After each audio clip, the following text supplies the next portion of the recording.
The kitchen smells like burnt coffee and old wood. I've been sitting at this table for 20 minutes, watching the mug go cold, counting the rings it leaves on the surface. 3 rings. 3 mornings I've done this. Just sat here. Couldn't explain it to anyone if I tried. My son called last night. He said, "Mom, I've been thinking," and nothing good has ever followed those words from him. Not once in 41 years. Let me tell you something about this house first. I bought it in 1987 with money I saved for 11 years, not inherited, not gifted. Saved. Dollar by dollar, working double shifts at Mercy General on weekends, picking up extra home care clients on Tuesdays when my body had already given everything it had to give. I was a licensed, practical nurse. I wore compression socks to bed some nights because my ankles swelled so bad I couldn't get my shoes off. I ate toast for dinner 3 weeks out of the month, so I could put $300 into a savings account that I did not touch. My name is Harriet. I'm 67 years old. And this house on Clover Mill Road in Roanoke, Virginia is the only thing I have ever owned outright. My son's name is Kevin. He's 41. When he was born, I was 26 and his father had been gone for 4 months. I don't say that for sympathy. I say it because it matters.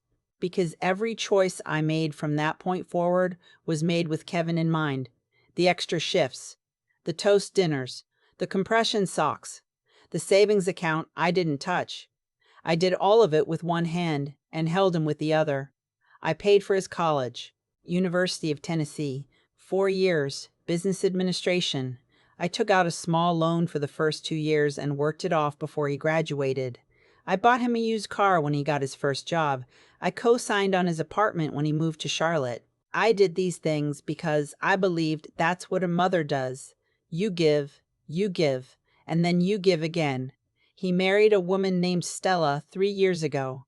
I want to be fair here because fairness matters to me. I didn't dislike Stella at first. She was put together, confident. She had opinions and she wasn't shy about them. I thought good. Kevin needed someone with backbone. He always was a little too easy to push around. I noticed things gradually. The way she finished his sentences, the way he stopped calling me on Sundays, which had been our thing for 15 years.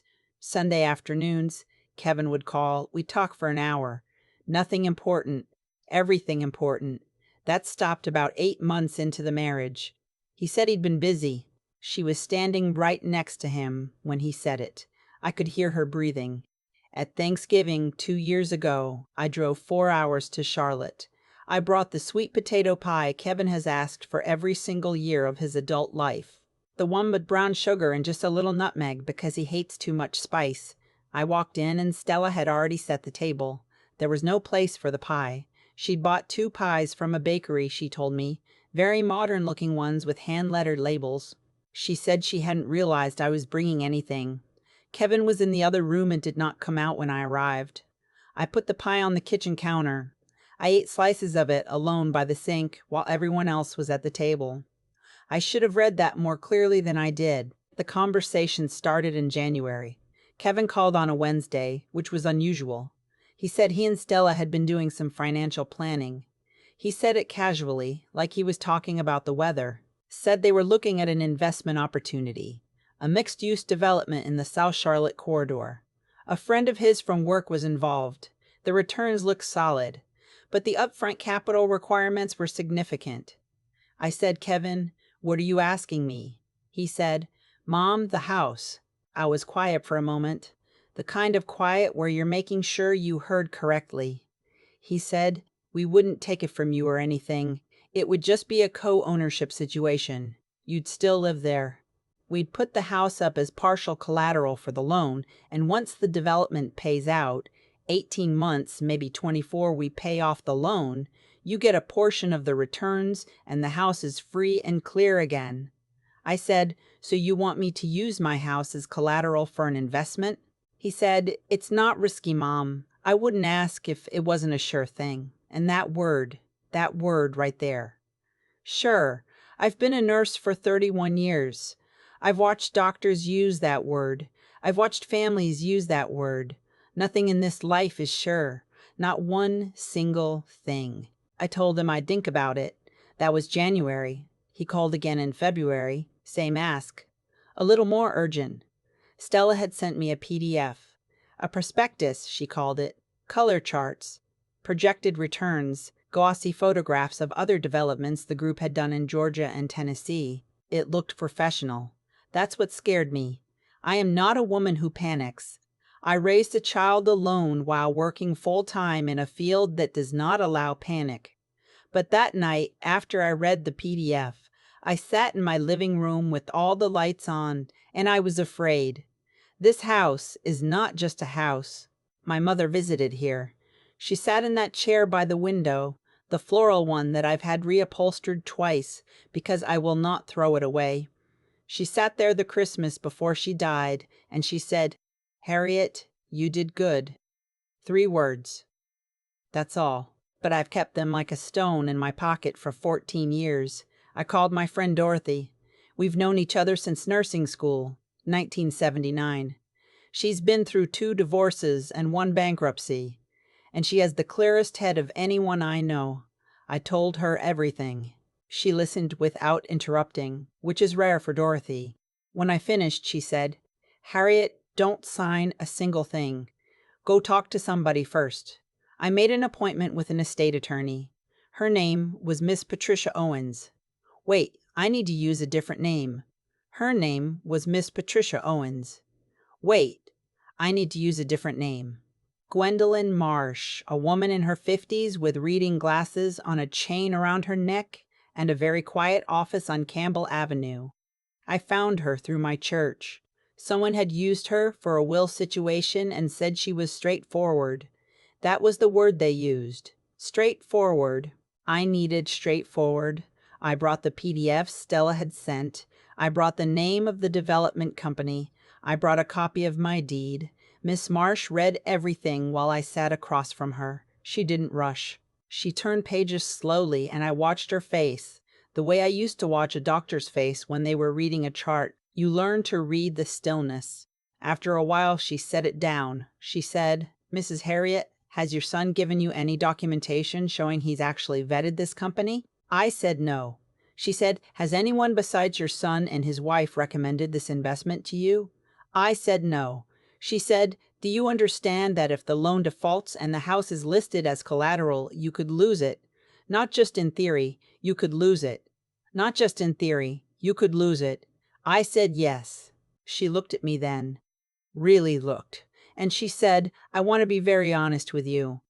What you're describing is a situation where you would be taking on all the risk for an investment that primarily benefits 2 other people, and the asset at stake is your primary residence. The home you own free and clear." I didn't say anything. My hands were folded on my lap and I was looking at the wooden edge of her desk. She said, "You don't have to do this." Those 5 words. You don't have to do this. I cannot tell you how long it has been since anyone said that to me and meant it. I drove home and I sat in the driveway for a while, not because I was still deciding. I had already decided somewhere on the drive back, somewhere on Route 581, with the Blue Ridge in the distance and the March sky doing that thing it does where it can't make up its mind between gray and blue. I sat in the driveway because I needed a moment before I went inside, before I became the woman who was going to say no to her son. Kevin called that Friday. I let it ring 3 times, which is not like me. Then I answered. He said, "Mom, have you had a chance to think more about the proposal?" I said, "I have." He said, and I said, "Kevin, I'm not going to do it." Silence. The kind of silence that isn't quiet at all. He said, "Mom, I really need you to understand what this opportunity is." I said, "I understand it fine." He said, "We've done a lot of research on this. Stella has contacts in commercial real estate. This isn't some random thing." I said, "Kevin, the answer is no." More silence. Then his voice changed. Just slightly. The way it used to change when he was 14 and I wouldn't let him go somewhere he wanted to go. A tightening. He said, "You know, I've asked you for almost nothing over the years." And I let that sentence land. I let it sit there, because I wanted to feel what it felt like to hear it. My son, who I worked double shifts to raise. My son, whose college I paid for. my son, whose first car and first apartment I helped carry. I let the sentence sit there, and I did not argue it.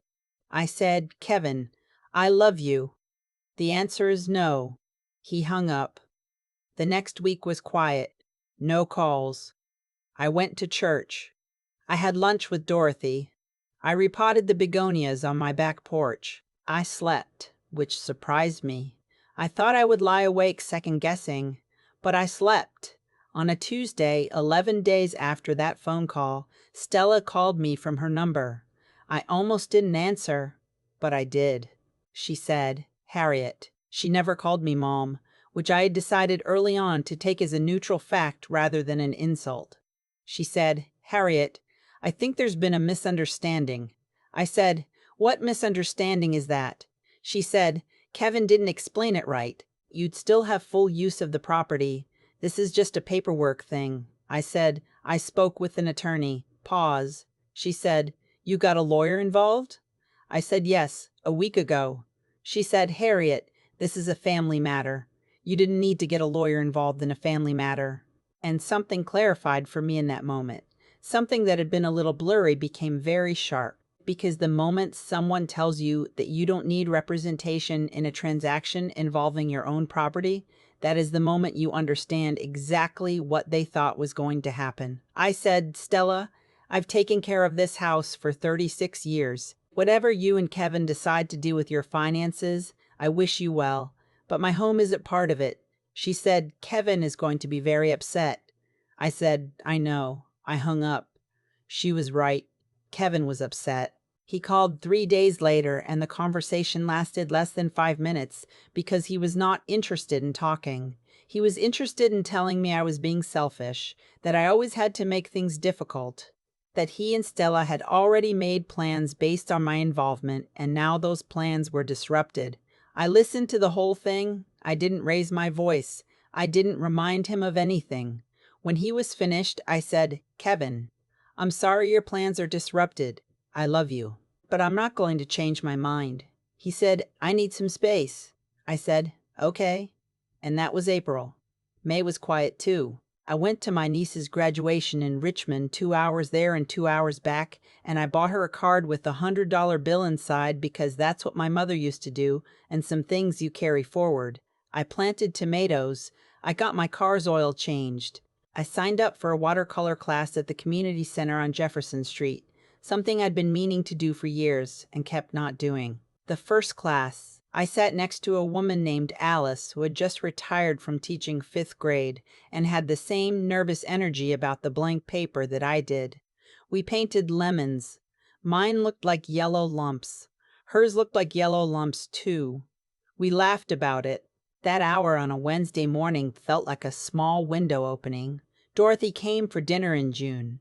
She brought a bottle of wine, and I made pot roast, the way my grandmother made it, low and slow with a little Worcestershire and half an onion. We sat on the back porch until it was dark and talked about all the years, the ones that were hard, the ones that were good, the ones that were both at the same time, which is most of them. At one point she looked at me and said, You doing okay? Really okay? I said, I think so. She said, That took guts, Harriet. I shook my head. I said, No, it didn't. That's the thing. It didn't feel like guts. It felt like finally knowing what I was afraid of and deciding I was more afraid of losing it than of disappointing someone. She nodded, poured more wine. I said I just kept thinking about what my mother said. You did good. All those years I was trying to make that true. Make the house match the feeling. Make my life match the things she saw in me. And I wasn't going to hand that over to a PDF, Dorothy laughed. Not a funny laugh, the kind that means, I understand. Kevin did call again. In July. His voice was different. Not the tightened voice from before. Quieter. He said the investment hadn't worked out the way they'd planned. He didn't use the word failed. He said didn't pan out. He said the partnership had some issues. He said they were regrouping. I said, I'm sorry to hear that. He said, yeah. Neither of us said what we were both aware of, what would have happened to my house, to my 36 years on Clover Mill Road, to the chair by the window. He said, "I should have listened to you more, as a kid and now." I said, "Kevin." He said, "I know. I know, Mom. We talked for about 20 minutes. It wasn't like the old Sundays. Not yet. But it was something. The beginning of something, maybe. You don't rush these things. You can't." After we hung up, I went out to the back porch. The tomatoes had come in. I had more than I knew what to do with. I've been leaving bags of them on my neighbor's porch. An older man named Harold, who lives alone and always waves from his window when I'm in the yard. The evening was warm, that particular warmth that July holds on to past sunset. I sat down. The yard was quiet. The begonias were doing better than I expected. Here's where I want to tell you, whoever is listening to this, I am 67 years old.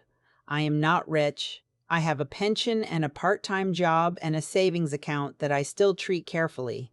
I have a house with a furnace that needs to be looked at before winter and gutters I keep meaning to have cleaned. I have a floral chair by a window.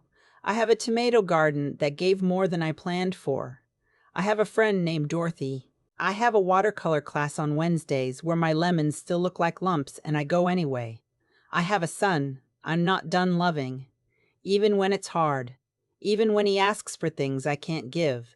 Even through the quiet months. You don't stop. But I also have this. I have a boundary.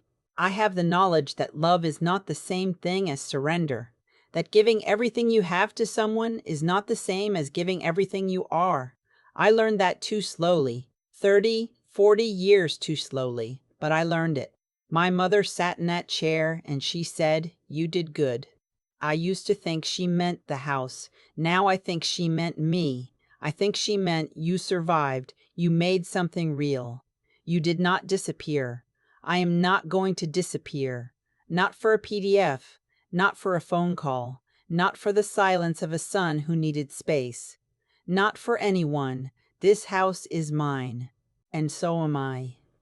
I thought a lot about what made me pick up the phone and call Ms. Marsh instead of just saying yes. It wasn't stubbornness. People who knew me back then would tell you I was not a stubborn woman. I was actually the opposite. I bent. I bent for 30 years because I told myself that's what love looked like. You make room. You adjust. You find a way to give what's being asked of you because the asking comes from someone you love. But there's something that happens when you get quiet enough and old enough and tired enough. You start to hear the difference between a request and a trap. Not because you're cynical, because you finally lived long enough to know what things cost. And I knew, somewhere in my body, before I knew it in my mind, that what Kevin and Stella were asking would cost me everything I had ever built. Here's what I've come to understand about the way things unfold. Actions don't disappear. They don't just happen and then stop mattering. Every choice sends something forward into time, for the person making it and for the people around them. Kevin made choices. He married a woman who saw my house as a resource before she ever saw me as a person. He stopped calling on Sundays. He let me stand in a kitchen alone at Thanksgiving with a pie nobody asked for. Those weren't accidents. They were a direction. And directions, eventually, arrive somewhere. The investment didn't pan out. He said it himself. Didn't pan out. He said it himself. Didn't pan out. And I sat with that on the phone and I did not say what I was thinking, which was, I know. I knew in January. I knew because I've spent 67 years watching what happens when you build something on ground that isn't solid. My mother didn't have much. She raised 4 children in a house that wasn't hers, on land that wasn't hers, working for people who never learned her last name. She had dignity, though. She had clarity about what she owed people and what she didn't. She passed that to me slowly, the way you pass something heavy. You don't hand it all at once. You let the other person find their grip. I found mine late. But I found it.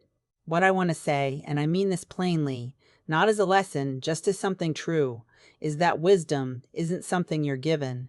It's something you're earned by making mistakes and then sitting with them long enough to understand what they were teaching you. I made the mistake of confusing love with self-erasure for most of my adult life. I thought giving everything I had to Kevin meant I was a good mother.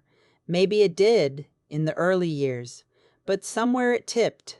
Somewhere the giving stopped building him up and started making it easier for him not to try. That's not blame. That's just cause and effect. You do a thing follows from it. You don't do a thing, something else follows instead. I said no. Kevin's plan collapsed on its own weight, and then eventually he called again. Quieter. Something shifted. I think the no was the most honest thing I'd done for him in years. Dorothy asked me if I had any regrets. I told her the truth. I regret the Thanksgiving pie. Not making it. I'd make it again. I regret putting it on the counter and walking away instead of saying something. I regret all the small moments where I swallowed what I actually thought because I didn't want to make things uncomfortable. Harriet, she said, you can't go back and change a single one of them. I know, I said, but I can change what I do with the ones still coming. The begonias are doing well. The lemons in my watercolor class still look like lumps. Kevin and I are finding our way back to something. Slowly, the way you find your footing on uneven ground. Carefully, one step, then another. The house is still mine, so am I.